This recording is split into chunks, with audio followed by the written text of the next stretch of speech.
Some islands of Scotland may stay below freezing all day as well, but generally temperatures creeping up 2 or 3 degrees. Still pretty cold though, and again a hard frost on Friday morning. Temperatures again like to get to minus double digits in rural spots. Notice though some wet weather coming into the southwest. Again, this is going to be a messy mixture of rain, sleet and some snow coming into parts of Wales and southwest England. Again, many other areas dry and fine on Friday. After a frosty start, temperatures struggling to 2 or 3 degrees for most. We'll see a cold snap, which will quickly develop into a warm front. Boxed Boiler Repairs, sponsors of weather on GB News.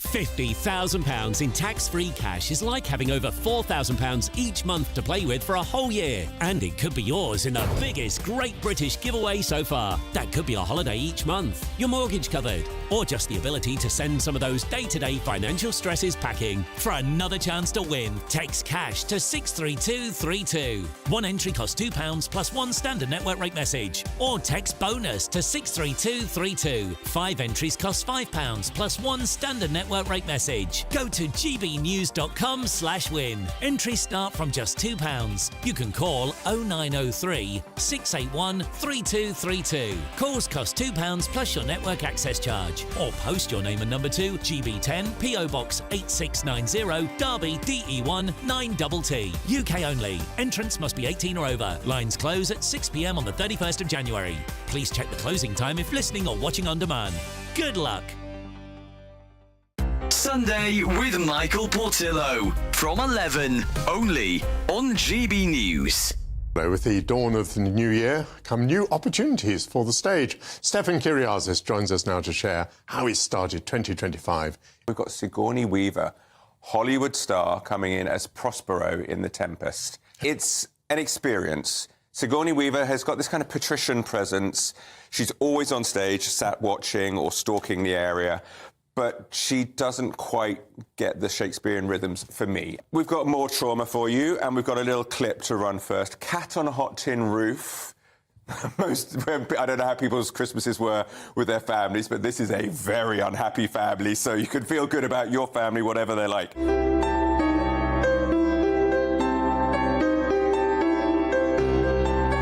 This is Tennessee Williams' deeply unhappy story of a family in sort of plantation south. The patriarch, Big Daddy, is dying, although he doesn't know it yet. Everyone is manoeuvring around him.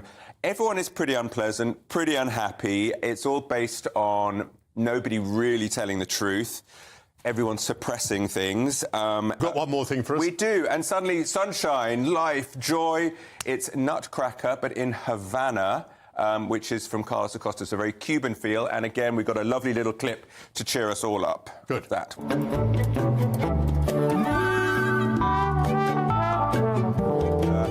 There was no Christmas when he was growing up. Castro had banned it all. So we've got this setting in Cuba, and instead of magicians, you've got the uncle coming back from Miami, loads of presents. It's just full of joy. And you've got a reworked music. I love the Tchaikovsky score to death, but this one has been added, so you've got kind of Caribbean flutes and lutes and guitars. Huge exuberance, colourful, bright. GB News, the People's Channel.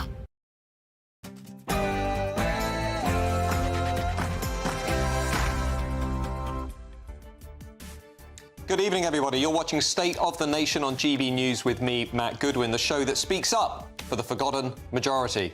On tonight's show, for the second time in just over a week, the Labour Party has denied the thousands of rape gang victims a national inquiry. Moments ago, the government voted down the Tory amendment that would have forced the much-needed investigation.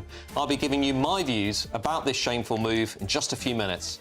I'll also be speaking tonight to one of the first people to break the grooming gang story. Special Investigations Editor at The Mail, Sue Reed, joins me live in the studio tonight as we ask the question, has the media failed the victims too? We'll also be looking at the case of the Rochdale grooming gang leader who, astonishingly, is still living in the UK nearly 10 years after his deportation order. Is it time to sanction Pakistan and do whatever is necessary to deport these sick child rapists? That's the question I'll be asking tonight. Plus, is Labour pushing us to the brink of an economic crisis as government borrowing reaches a 25-year high? We'll be looking tonight at whether this catastrophe could send the UK economy back to the Stone Age. That's State of the Nation with me tonight. Matt Goodwin starts right now.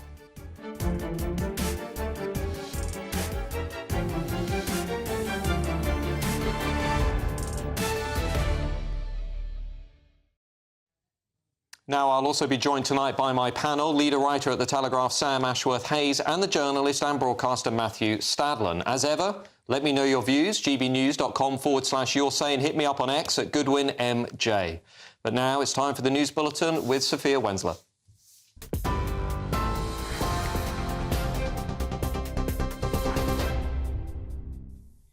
Matt, thank you. Good evening. It's just gone 8 o'clock. These are your headlines. MPs have just voted against Kemi Badenoch's call for a new national inquiry into grooming gangs. The ayes to the right were 111, the noes to the left 364. So the noes have it, the noes have it. Unlock. They voted down an amendment to the Children's Wellbeing in Schools Bill proposed by the Conservatives, which would have looked to force a statutory inquiry into grooming gangs, which Labour have refused. It was voted down by 364 votes to 111, with all Labour MPs voting against. Shadow Home Secretary Chris Philp has responded in the last few minutes, saying it's important to find out the truth. National statutory public inquiry that covers not just some towns, as previous reports have done, but covers all the towns where this happened and has the legal powers to get evidence and make witnesses appear. We need to get to the truth. Victims are asking for that, and I just don't understand why Keir Starmer and the Labour Party are refusing to initiate this proper public inquiry. In other news, at least 2 people have been killed and 70,000 have been ordered to evacuate as 3 massive wildfires tear through the suburbs of Los Angeles in California. The fires, fueled by dry weather and strong winds, are pushing dangerously close to homes, forcing tens of thousands of residents to flee. The LA City Fire Chief says there are a number of significant injuries and we are absolutely not out of danger yet, he said. The body found in the search for 2 missing British hikers in Italy's Dolomites is believed to be that of Sam Harris. 36-year-old Aziz Ziriat and Samuel Harris, 35 years old, were last heard from on the 1st of January, close to Lake Garda. Authorities confirmed the body was discovered buried under snow. The Palace for Life charity, which Mr Harris worked for, said it is aware of reports the body of Sam Harris has been recovered, adding it was devastated to receive this news and its thoughts and deepest sympathies go out to his loved ones. They said no further information was available on the whereabouts of his friend Aziz Ziriat. And a new amber warning has been issued for snow for the southwest of England, likely to cause travel delays and stranding some vehicles and passengers. Britain's bracing for a deep freeze as temperatures are set to plunge as low as minus 15 degrees this week, the coldest of the winter so far, and potentially the coldest January in 15 years. The Met Office has issued fresh snow and ice warnings for northern Scotland and Northern Ireland, as well as the southern counties of England, with sub-zero conditions expected nationwide. The UK Health Security Agency is also warning of rising health risks, extending its cold weather alert for England until Sunday. Those are the latest GB News headlines. Now it's back to Matt. For the very latest GB News direct to your smartphone, sign up to News Alerts by scanning the QR code or go to gbnews.com/alerts.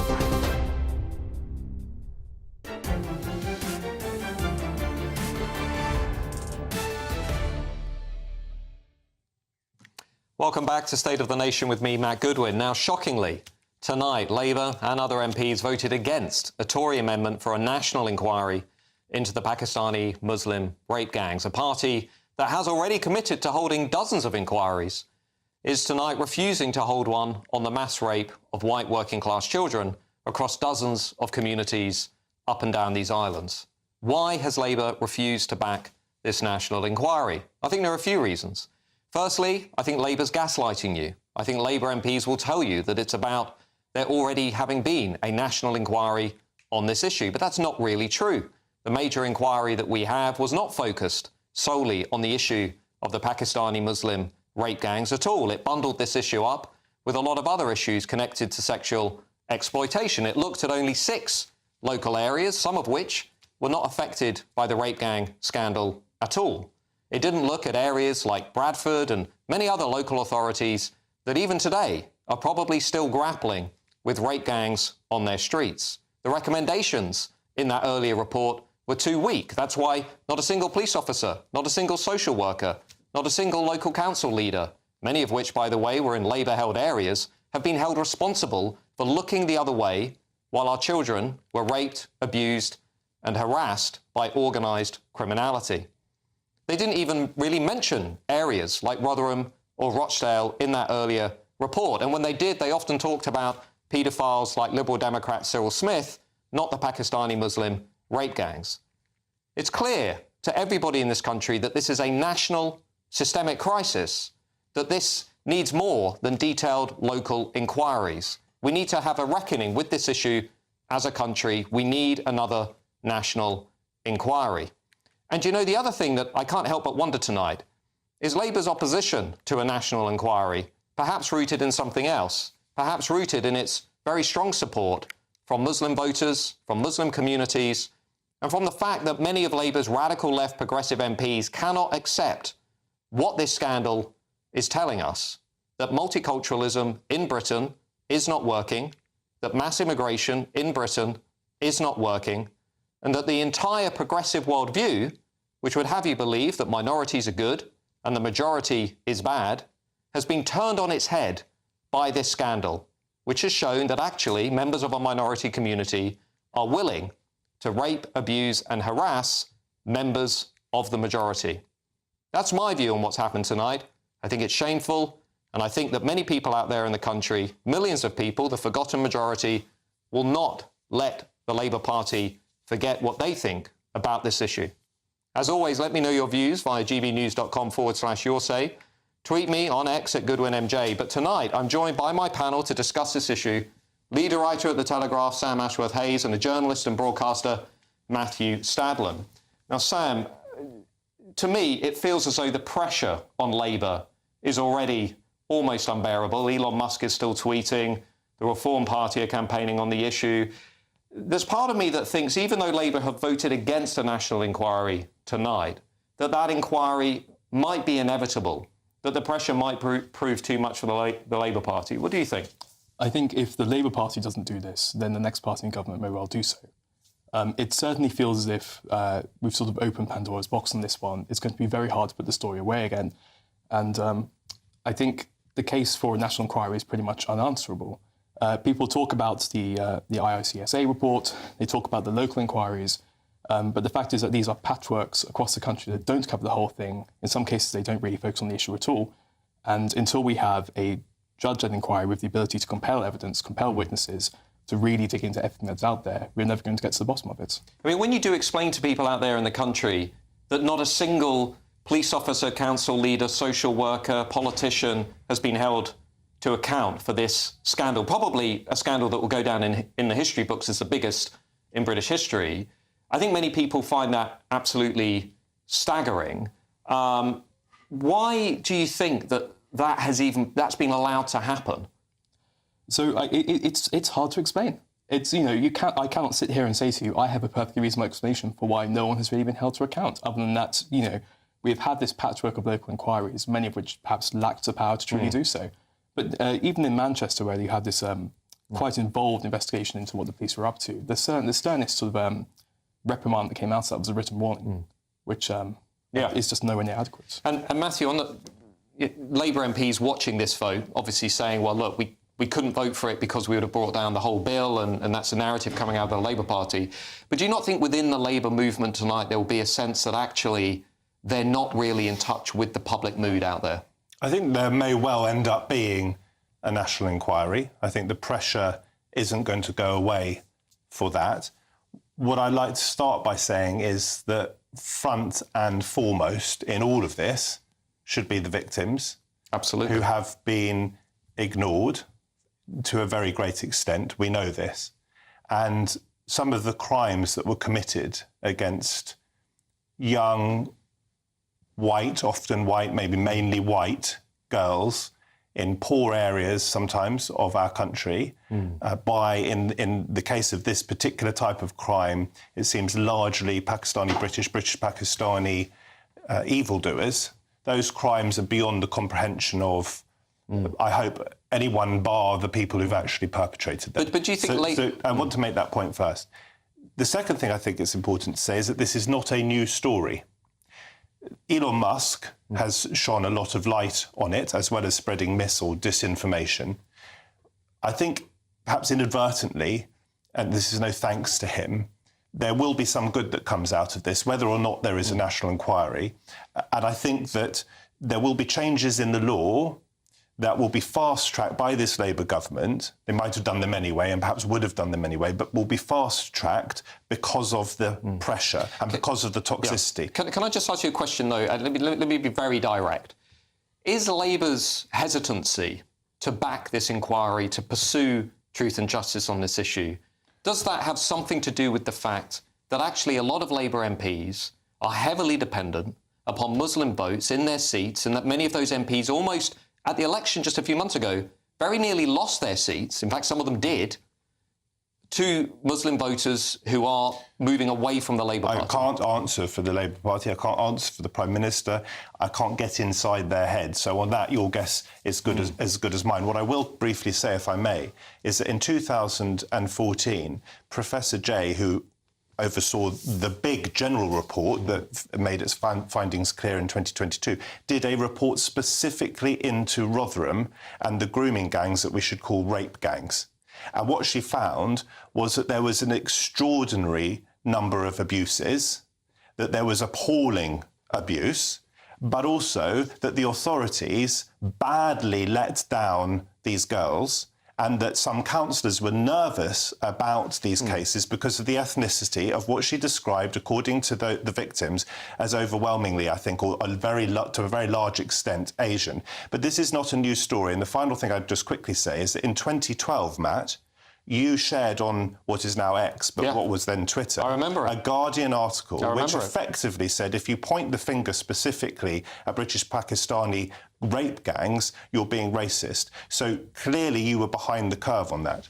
No, I think over the last decade we've seen the true scale of this horrific crisis come to the surface. And Sam, if I may, one of the things that perhaps we've not got fully into is the naming and shaming of the people who look the other way. I mean, I'm quite struck by the fact that we have, and I won't name them, we have MPs in the House of Commons who have rejected local inquiries in areas like Oldham that have been deeply affected by Pakistani Muslim rape gangs.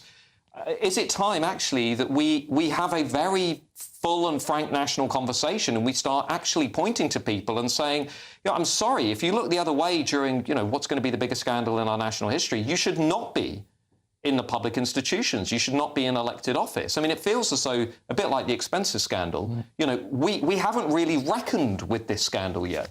No, I agree. And I think that's one of the things an inquiry would do quite a lot of good to bring to light, sort of show who was doing what and when and where they are now and what positions they hold. Because I think some of these people clearly should not be employed by the public sector again.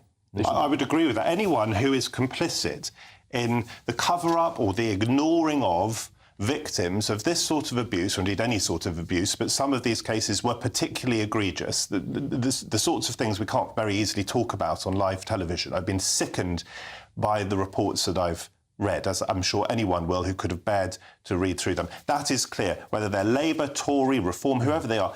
If they are guilty of that, and by the way, Labour is bringing in a change of the law so that you will be required, if you work in a public body, and perhaps as well, if you're a football coach, if you have some sort of responsibility, I'm not sure whether that will be covered, you will be required to report that abuse. And that is interesting, although Labour is not committing, as far as I can tell, as far as we know, to deporting dual nationals who are convicted of grooming offences. We're going to be talking about that. We're going to be talking about that a little bit later on. Now, we do have a statement from Downing Street. Just going to read it to you. Our position is that victims' groups have told us that they do not want to see a national inquiry, that we therefore share that view, that would not be the best way to deliver them justice. That's a statement from Downing Street this evening. I wonder what you out there think about that. Please, as always, let me know. You can drop us an email or tweet me and I'll pick those up. Thank you to my panel. Now, after the break, I will be speaking to one of the very first people in UK media to break this story and asking her, did the media fail the rape gang victims like some of those politicians tonight? See you in a few minutes.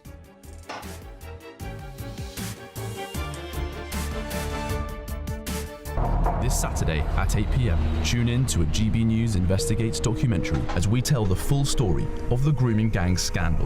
My childhood has been stolen. We will expose the cover-ups that have kept this national scandal under wraps for decades. Not one person has been held accountable. Our investigation uncovers the true scale of this outrage. I want to see senior officials held legally to account. On GB News, Grooming Gangs, Britain's Shame.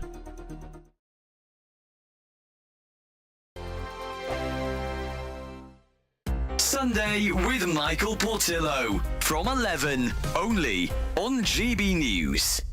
Figures released by the National Child Measurement Programme in 2024 found that almost 1 in 10 children was obese in the first year of school.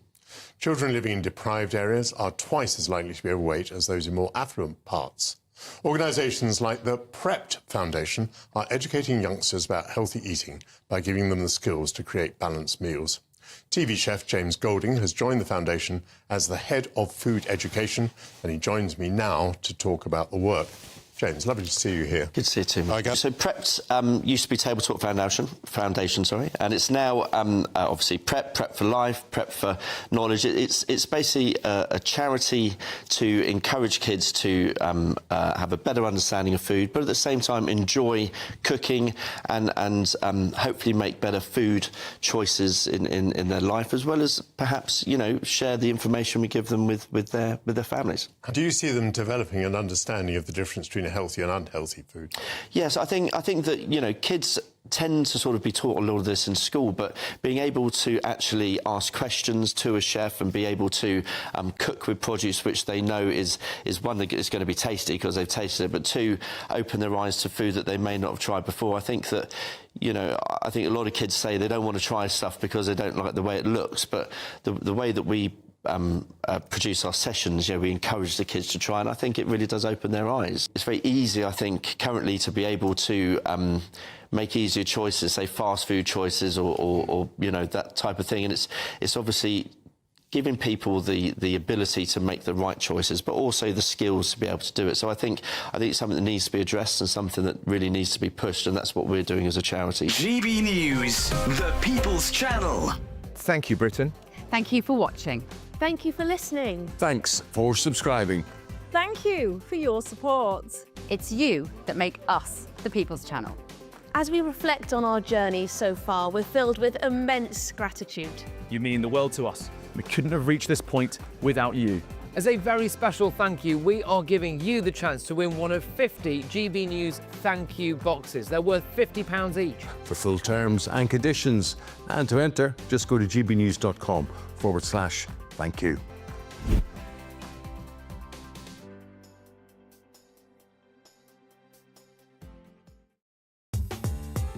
I'm Christopher Hope. From pop stars to politicians, I'll interview anybody in a pub who's got a political opinion. Join me every Friday on Spotify, Apple Podcasts, YouTube or gbnews.com, or wherever you get your podcasts. This is GB News, the People's Channel.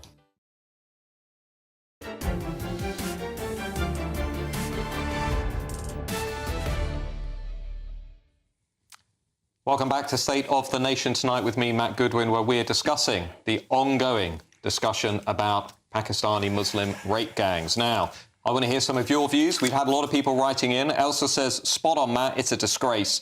Not just that Labour voted against it, though. Lots abstained, including some surprising Conservatives. In fact, Elsa, I looked at the numbers before this show. Not a single Labour Member of Parliament backed a national inquiry on the rape gangs. Michael said, Matt, everything you said, I agree with.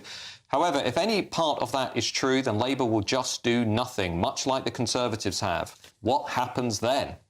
Well, all interesting stuff. I want to move on, though, to look at a different angle in this story, which is, did the media fail victims of the rape gangs? I raised this question this week online and was met with a furious response from several prominent journalists. Using the newspaper archive database called Lexis, I basically analysed the number of articles that have been devoted to the victims of the rape gangs and the scandal compared to other scandals that we've had in our recent national history. I just want to give you a few numbers, because what this is about the amount of respect, I think, that we give to different groups in our society. Between the years 2011 and 2025, across all UK newspapers, there were nearly 60,000 references to Black Lives Matter, nearly 40,000 to George Floyd, the African-American who died in Minneapolis. Meanwhile, there were only 4,600 to grooming gangs.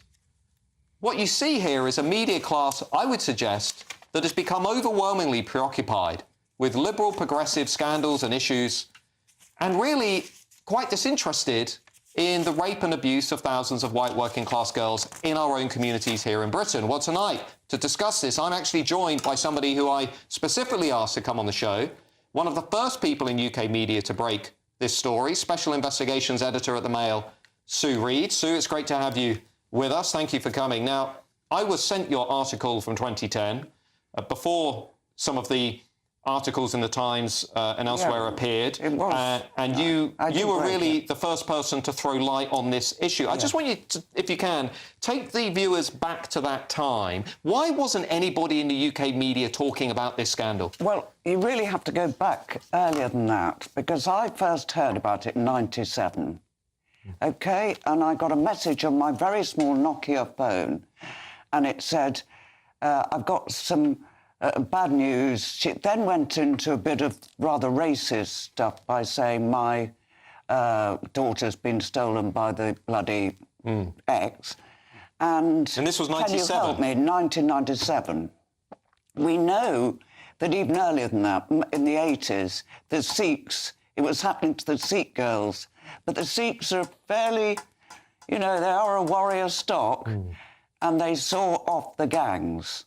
So the Sikhs were targeted first. And GB News, Charlie Peters, the journalist from GB News, has said that there were rumours about this scandal from as early as the 1970s, 1980s, but the media really weren't looking at it at all. Sikhs, and there's a film online at the moment, it's just been posted again, by the Sikh community saying when they stopped targeting us, the predominantly Muslim Pakistani gangs began targeting the Caucasian white girls.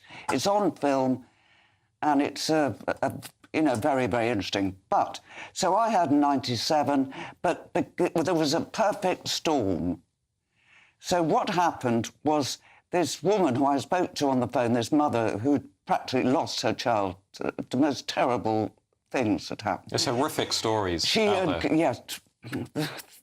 She went to, first of all, she sought help from the council. They wouldn't listen. Well, of course, we now know that some of the perpetrators were in the councils. Indeed. Either as officials or elected councillors. She went to the police. The police had already been briefed. You know, it was racist to go. They went to social workers. The social worker said, "You're the one who's not caring for your child." They turned it on its head. Never chased the gangs. And then... And they went to the BNP. Right. And then the minute the journalists heard, like me, that it was coming from a BNP source, we dropped it. Yeah. We were scared. And then your piece comes out in 2010. Yes. And basically the whole thing is blown open. Your piece comes out in the Mail. The next year we get pieces by Andrew Norfolk in the Times, and we begin to talk about it. I take my hat off to Andrew Norfolk. He picked up the baton and did a brilliant job. So here's my question, though. So the story comes out, everybody starts talking about the grooming gangs. We then start to get the local... Very strong stories, by the way. And both of mine were very, very strong. I read yours this morning, and it was... I urge everybody to go and look at it. You know, Sue Reed, 2010, the Mail, they'll find it. But let me just say, so we had these local inquiries.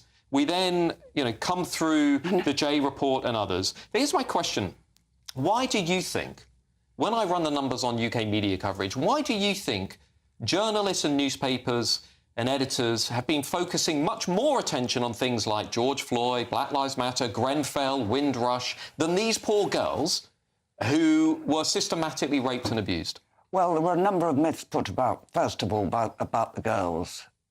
And that's what was that they were feckless, asked for it, were running about town without parental control and in care. All of that is a lie. Every child and mother I've interviewed has been from hard-working, working-class or middle-class families. Some run grocery stores, some have been property developers, so that's a myth. Do you think there was class prejudice within the media class, the fact that lots of journalists have gone through Oxbridge, middle-class, professional... PPE Oxford. PPE Oxford, yeah. But do you think there was a sense that actually we don't really know this working class world, we don't know these communities like Oldham and Rochdale? Well, I do, because I was born in Preston and worked on the local papers there, so obviously I do. So I do think I've got more empathy with them. But I don't think they have met the working classes, no, at all. But it is a myth that they were... runaway girls or misfits, troublemakers. It's just a myth.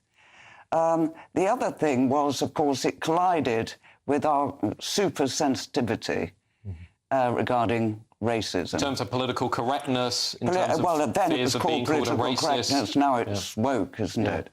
And I can tell you that the eyes of the Islamic political world is very much on us. I mean, we really are under scrutiny all the time, everything we write. We have to be very careful. I mean, the Muslim Council of Britain, which advises our Standards Committee, our Journalistic Standards Committee, and helped draft probably the editor's code, but it's very much in there.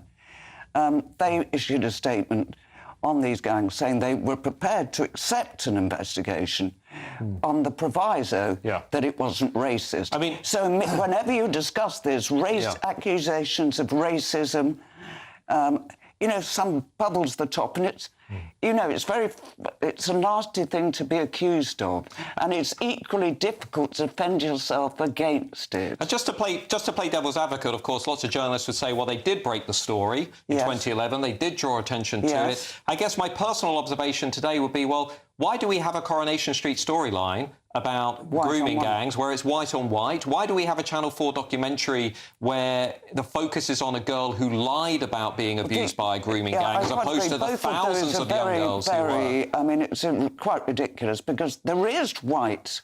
Of course there's white on white, but it's done on the internet. And that's a completely different crime. Grim, heinous, horrible. Well, Sue, thank you for joining us. Thank you for sharing your thoughts.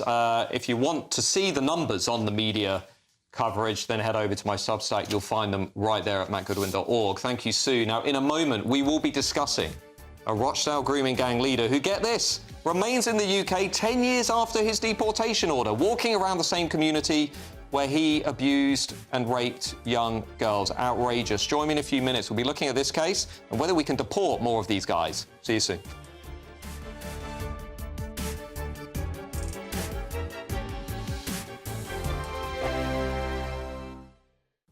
Hello again and welcome to the latest update from the Met Office for GB News. It's going to stay cold over the next 24 hours with further snow and icy patches for some, although for much of the UK it's clear and dry overnight and into Thursday. We've seen this low pressure move up from the southwest during Wednesday, bringing with it a band of rain, sleet and snow, and that messy mixture of wintry weather remains as we go into the evening, but it does eventually fizzle away towards the southeast, leaving behind falling temperatures and icy roads and pavements. There'll also be icy patches in the north and west where we continue to see sleet and snow showers move in on a cold wind.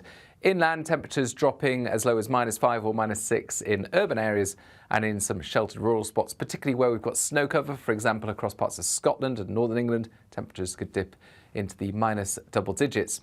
So widely a cold, frosty and in some places icy start to Thursday. Further wintry flurries into the north coast of Northern Ireland as well as the north coast of Scotland. 1 or 2 there for North Wales as well as northwest England. But for the vast majority, actually, it's a fine start to the day. Yes, it will be cold and there'll be some slippery surfaces around, but there'll be plenty of dry, bright, crisp winter weather. Best of the sunshine, southern Scotland, parts of the Midlands, eastern and southern England. And it's going to continue to feel very cold out there, especially in the wind across northern Scotland and down the North Sea coast.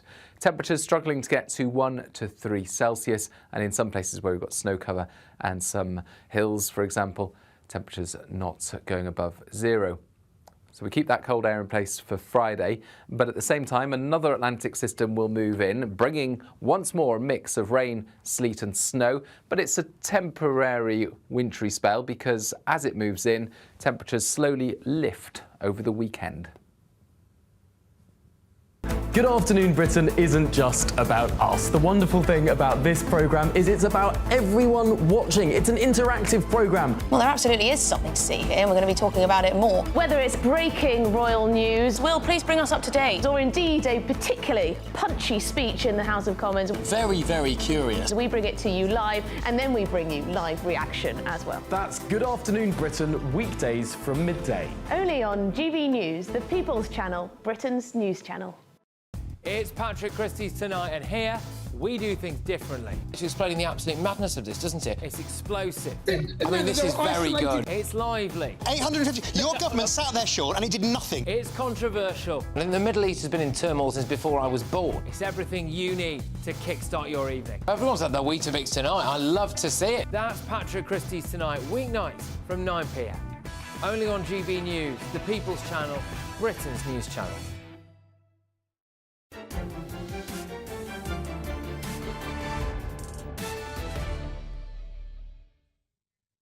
Welcome back to State of the Nation with me, Matt Goodwin. Now, imagine being raped, abused, harassed by a Muslim rape gang and then having to face your abusers on the streets of your own town. It would be shocking, wouldn't it?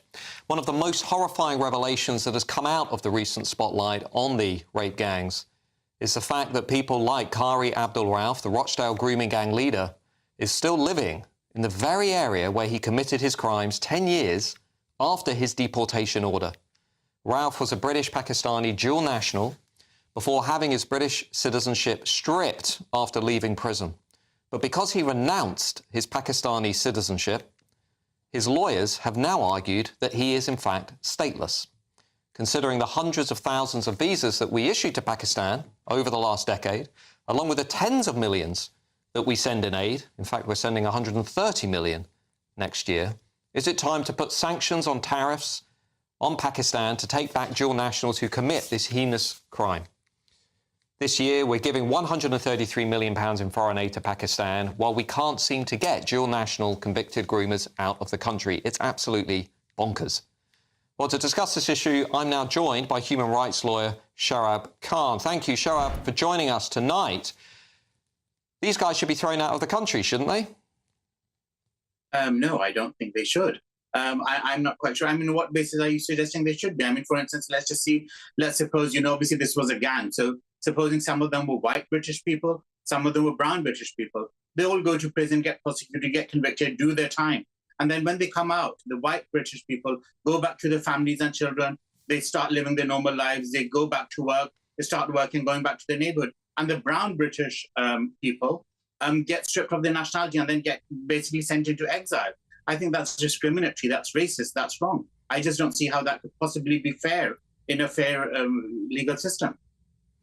Well, Sharab, everything's racist these days, isn't it? But when we're talking about dual nationals, when we're talking about people who hold dual citizenship, and when they come to Britain and they don't play by the rules, they break the rules, and they rape our children, abuse our children, put them onto heroin and cocaine, are you honestly saying that the UK should allow those people to stay in their communities, and in some cases in the very same communities where they have raped children?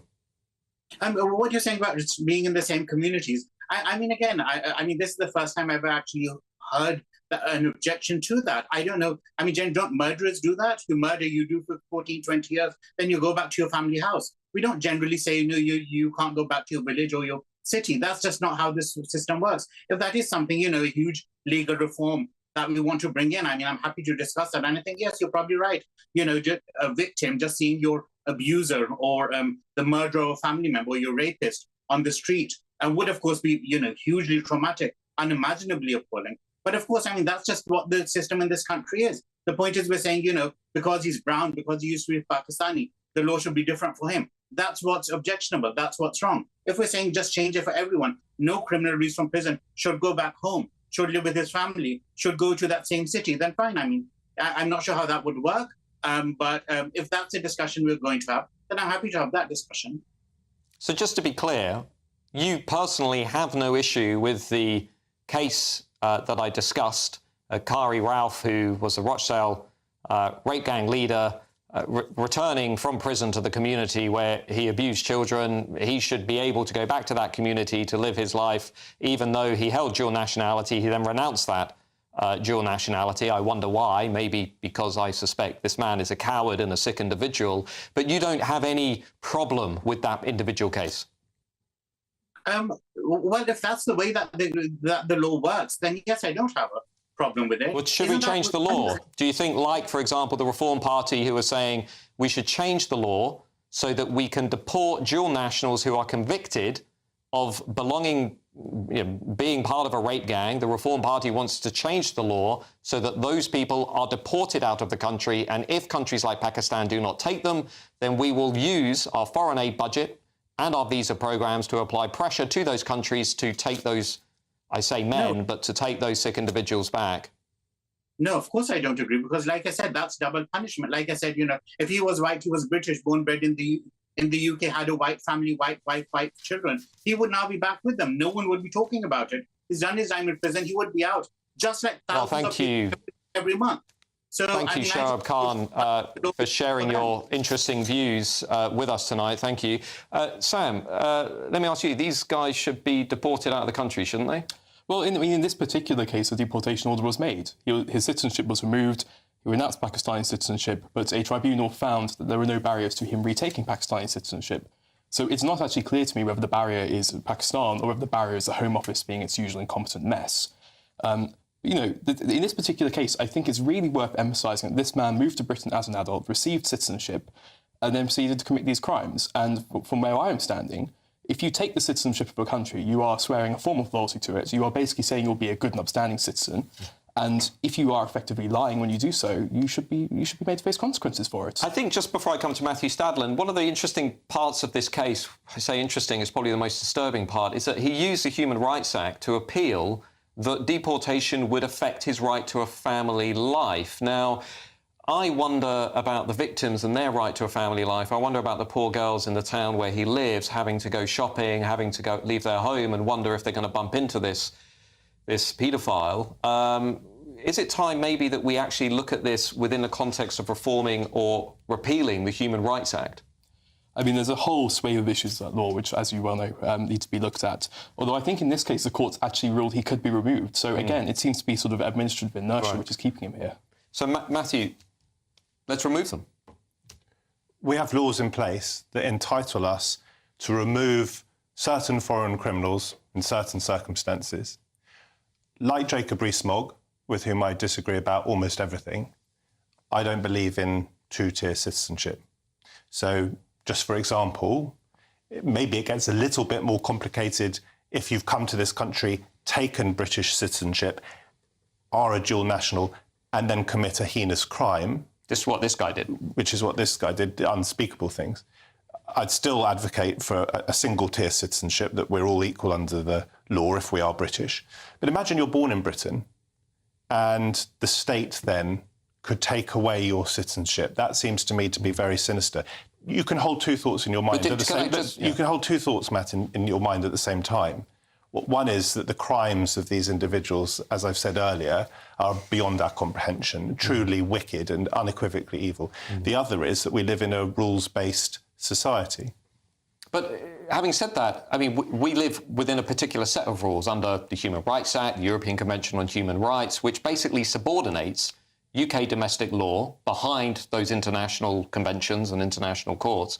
I think there are lots of people out there who would just be thinking, well, if you do hold dual nationality. Obviously, if you're a British national and that's what you are, then it's a slightly different case. But if you hold dual nationality and you rape our kids and you get them addicted to Class A drugs and you break our laws, why on earth should we allow those people to stay when, for example, we could say to Pakistan, here are some people who are Pakistani nationals, they've got Pakistani passports, take them back. And if Pakistan say, no, we don't want them back, then we say, as Rupert Lowe said in the House of Commons today, the Reform MP, well, we'll withhold our foreign aid budget, we'll withhold 133 million until you take them back. Well, as I've just explained, I don't believe, and nor does the law in most cases... Well, we can't deport people with dual nationality. We can, under certain circumstances, strip people of their citizenship, such as Shamima Begum, but this happens in very, very rare circumstances, as you know. My belief is that if you are British, you are our problem. Now, we can look at the sentences, and I haven't been getting involved in the mudslinging over the summer about competitive sentencing, whether some people are getting worse sentences than others or worse than they deserve. For example, in the case of the riots, I think that sentencing needed to be very strict so that that sort of abomination doesn't happen again. Let's just keep it focused on grooming, because most of the groomers only serve half of their sentence. Matt, on the grooming gangs, this is what I'm trying to come to. On the grooming gangs, the rape gangs, I think there's a very strong argument for the sentencing for that sort of egregious offence to be looked at again so that people are not coming out after 6 or 7 years when they have ruined people's or risk ruining people's lives and have done unspeakable things. By the way, I thought Shoaib made a series of very strong points in rebuttal of your suggestions. If you are, say, white British, and you rape someone or do these terrible things or murder someone, you run the risk, the victims run the risk of, and the families of the victims run the risk of running into you. Unfortunately, that is part of the society in which we inevitably live, unless you're going to advocate for the death penalty, which is something I don't agree with. And one final thing... I'm actually undecided in this particular case, to be honest. I'm sure many people will be. I'm against the death penalty, but I'm sure many people will be. One final thought, Matt, if I may. These Pakistani-British gangs, horrific. Let's not forget Church of England, the Catholic Church, Jimmy Savile, public schools, and so forth. I don't think anybody is forgetting those issues. Now, thank you to my panel for their thoughts as ever. Let me know what you think. As always, send me a tweet at GoodwinMJ. Join me on X, I should say. Now, we're going to change focus, looking at whether Labour has pushed the British economy to the brink. We're going to be discussing the government debt crisis, which is getting out of control, by the way. Very few people talking about that, which could send our economy back to the Stone Age. Join me in just a few minutes. We're going to be talking about this emerging economic catastrophe, which we really need to get our heads around. See you soon.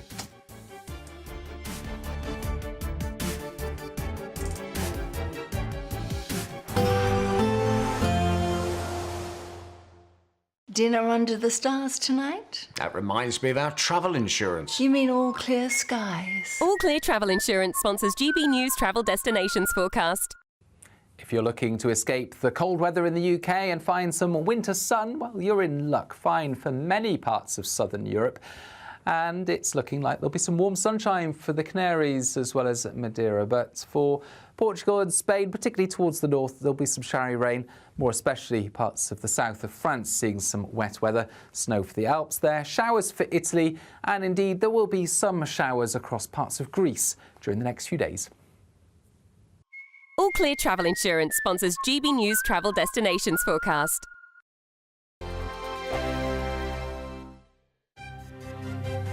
GB News Breakfast, every day from 6 a.m. We've got a special treat for you because we can show you this lovely video of a lady running on a beach. So you're not missing much if you're listening on the radio. It is literally a woman in white writing on the beach, writing 2025. Yes, because that's the year we're in now. Is it? Yes, Wow. and it's because Meghan Markle returned to Instagram yesterday. Former royal correspondent for The Sun, Charles Ray, joins us now. Are you inspired to remember the year, Charles? Oh, Happy New Year to you too as well. I honestly haven't got a clue what she's doing now. You know, I would have thought we should have had the theme tune from Jaws as she was running down to the water there and everything else. They're being quite hypocritical here because they came off social media because they were getting unparalleled abuse. I don't condone at all. It is not right whatsoever. And they've spent the last few years complaining about social media. We've seen her before with her lifestyle blog, haven't we? Before she met Prince Harry, she was running a successful blog. Do you think she wants to go back to doing that sort of thing? I think it's possible that that's what she wants to do. I mean, I don't understand how these things work, okay? But all I know is that certain influencers earn an awful lot of money from Instagram and everything else. Now, they're talking about figures. I mean, whether this is true or not, I've something like £790,000 she could earn per post. You know, so it's quite incredible what she can possibly earn out of this. It's interesting, though, Stephen and Ellie, that she's actually switched off all the comments on this one. Yeah, I noticed that. Clearly, she doesn't want to have anybody on there saying anything nasty or anything good about it. GB News, the People's Channel. Hi there, I'm Michelle Dewberry, and I'm going to take a second to tell you all about my show, Dubes & Co. We start off with the issues of the day. We then bring in both sides of the argument. We get rid of the disrespect. And then you throw me into the mix. And trust me, I'll tell it exactly how it is. And then, of course, the magic ingredient, you at home. We mix it all together, and what have we got? In my opinion, the best debate show in town. Monday to Friday, 6 till 7 on GB News, Britain's news channel. Join me, Camilla Tominey, for a frank and honest discussion with those in power that cuts through the spin and gets to the heart of the issues shaping our nation. You haven't confirmed that you want to stand as leader, but you haven't ruled it out either. This report basically says that he's not fit to stand trial. Is he indecisive?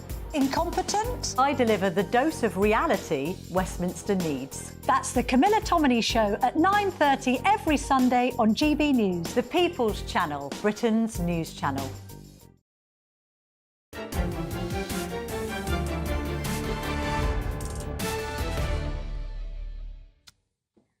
Welcome back to State of the Nation with me, Matt Goodwin. Now, while Labour positioned itself as the party of stability at the last election, what have we seen? Zero growth, increased taxes, and a brewing economic crisis. Yesterday, the cost of UK government borrowing reached its highest level since 1998, higher than even during the Liz Truss premiership, though strangely few journalists seem to be talking about it.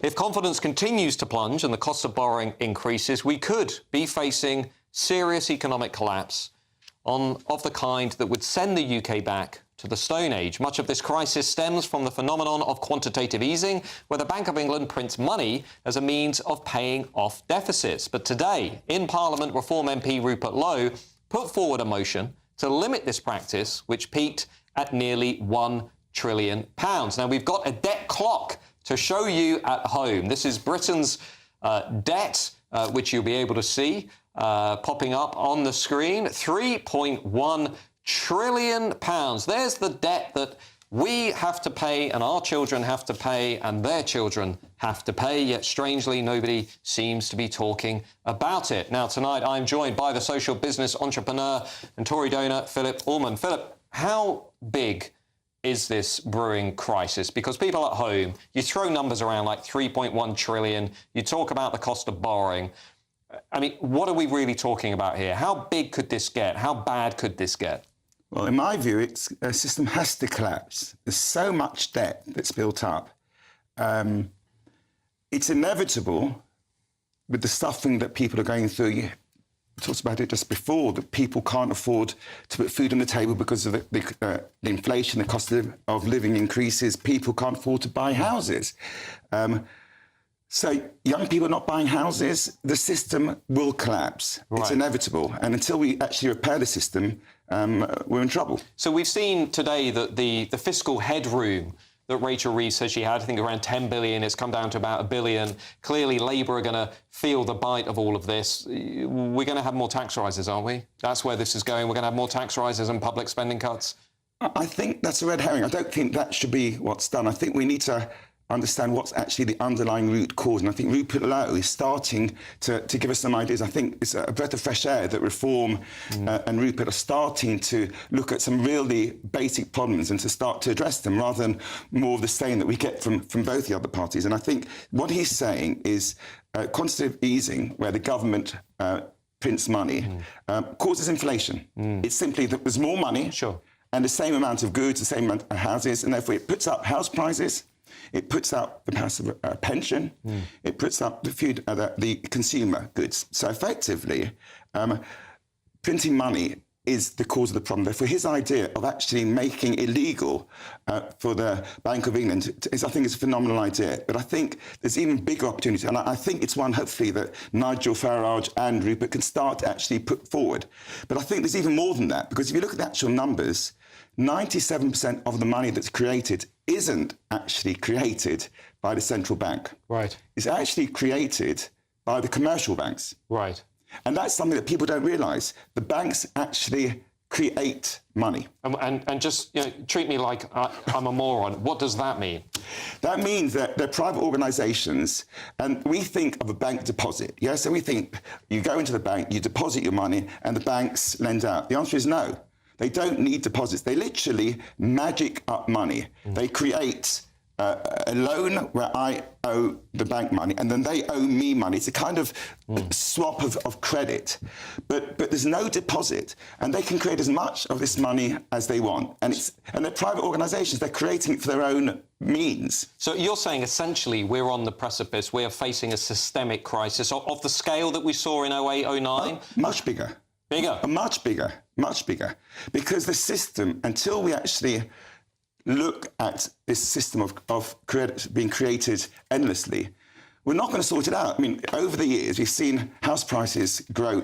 Now, we think, well, that's good. That's a good return on investment. That's actually inflation. Yeah. All it is, it's the value of the pound or the dollar has reduced. And that's why the price of the house has increased. So effectively, and the same is true of pensions. The cost of a pension is much greater because the value of the pound has reduced. So can I just come in on here? I mean, who is to blame for this? Because, we have had 14 years of Conservative government. We've now got a very unpopular Labour government. Only 13% of people out there think Rachel Reeves is doing a good job. I mean, the people at home are going to be like, well, who's left us with the 3.1 trillion? What's going on? Who's to blame for this? Let me tell you, I don't think either party's to blame. I think it's actually a fork. What happens in society is people make a mistake at a point in time. We have a fork where a mistake is made. And sometimes for hundreds of years, that fork isn't recognised. Now, the fork in this case was effectively the printing of notes. So money was deposited in the banks maybe 300 or 400 years ago. And then the banks started to give notes to acknowledge that there was a deposit of money in the banks. Then the banks, people started using those notes to trade because they didn't want to move the money, so they would give notes. And then the banks cleverly realised that they could print many times the amount of money in the bank in notes, which is actually fraud. That's fraud. And no question, Rupert Fremley says this was fraud. Well, Philip, thank you. We're into scary territory. Keep watching the commentary right here on GB News. We'll walk you through it. Up next tonight, Patrick Christis. Patrick, what have you got for everybody on your show tonight? Shame on the Labour MPs who voted against an inquiry into Pakistani rape gang. Shame on Channel 4 who were airing a documentary on a fake grooming gang scandal at this precise moment in time. I've got Chris Philp, the Shadow Home Secretary, on my show at 9:30. Some other news, though. It's the annual NHS winter crisis, isn't it? Do any of us actually feel sorry for the NHS? And it's 5 years, believe it or not, since Megxit. So I'm going to be talking about all of that as well. Megxit. Splendid, Patrick. That's all coming up after the weather. I will be back next week. I'm Matt Goodwin. This has been State of the Nation. We've been speaking up for you, the forgotten majority in this country who are fed up and frustrated with what is happening in Westminster. I'll see you next week. Thanks for tuning in.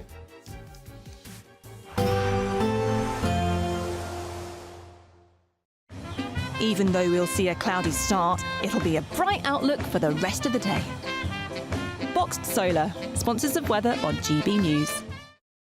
Evening, time for your latest weather update from the Met Office here on GB News. The wintry weather continues to cause some problems. Met Office warnings remain in place. Snow across the south, an amber warning across parts of the southwest during this evening before it all starts to pull away. But some sleet and snow still falling across the southeast well into the night before that edges away. Snow showers coming in across northern Scotland, the north of Northern Ireland, likely to turn things icy. And then some wintry showers later in the night filter into western parts of Wales down towards Cornwall. For many, it's just a dry night, a clear night and a very cold night. -4, -5 in towns and cities, rural spots getting to minus double digits. So a very cold, very frosty start. Also, some freezing fog patches around, particularly over parts of Northern Ireland and Northern England. All the wet weather should be out of the way by first thing in the morning across the south, but it could be icy. These showers coming into West Wales and Cornwall could still make things icy. Some snow here and in the showers coming into the north of Northern Ireland and across northern parts of Scotland will continue to feed wintry showers in here during Thursday morning. So still potentially very icy out there. Also frosty conditions and some dense fog patches. But actually for many, it'll be a bright, fine winter's day on Thursday. Plenty of blue sky, plenty of sunshine to be had. Still a few showers grazing West Wales, and certainly more snow showers coming in across northern Scotland. But elsewhere, I say, quite a bit of sunshine. If the fog sticks, temperatures may not get above freezing. Some glens of Scotland may stay below freezing all day as well, but generally temperatures creeping up 2 or 3 degrees. Still pretty cold, though, and again, a hard frost on Friday morning. Temperatures again like to get to minus double digits in rural spots. Notice though some wet weather coming into the southwest. Again, this is going to be a messy mixture of rain, sleet and some snow coming into parts of Wales and southwest England. Again, many other areas dry and fine on Friday. After a frosty start, temperatures struggling to 2 or 3 degrees for most. There will be a light breeze in the morning, leading to a warm front. Boxed heat pumps, sponsors of weather on GB News.